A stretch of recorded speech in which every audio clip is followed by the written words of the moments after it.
एउटा कथामा भ्यागुताहरूको रेस चलिरहेको हुन्छ। भ्यागुताहरूले एउटा ठुलो पोल चढ्नु पर्ने हुन्छ।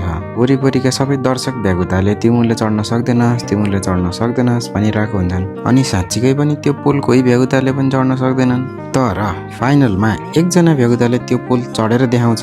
कम्पिटिसन पनि जित्छ। वरिपरिका सबैले बधाई छ भन्छन्। त्यो भ्यागुताले पोल चाहिँ कसरी चढ्यो भनेर सब कन्फ्युजनमा हुन्छन्। कसरी चढ्यो भनेर बुझ्न खोज्दा त्यो भ्यागुता बहिरो रहेछ के। हो, यही स्टोरी मैले क्लास 4 मा पढ्दाखेरि सुनेको थिएँ। अनि सेम आज मेरो केसमा पनि भयो।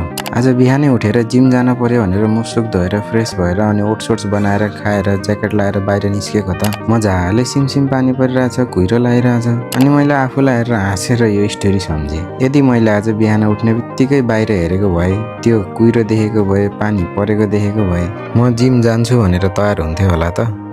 हुन्थेन के। त्यसै गरी तपाईँले यदि कुनै काम गर्न लागिराख्नु भएको छ भने वरिपरि तपाईँको इन्भाइरोमेन्टमा के चलिरहेको छ, मान्छेहरूले के भन्लान् भनेर त्यो सब साइडमा हटाइदिनुहोस्। एकछिनलाई त्यो स्टोरीमा भएको भ्यागुता चाहिँ बहिरो हुनुहोस् र आफ्नो काम कम्प्लिट गर्नुहोस्।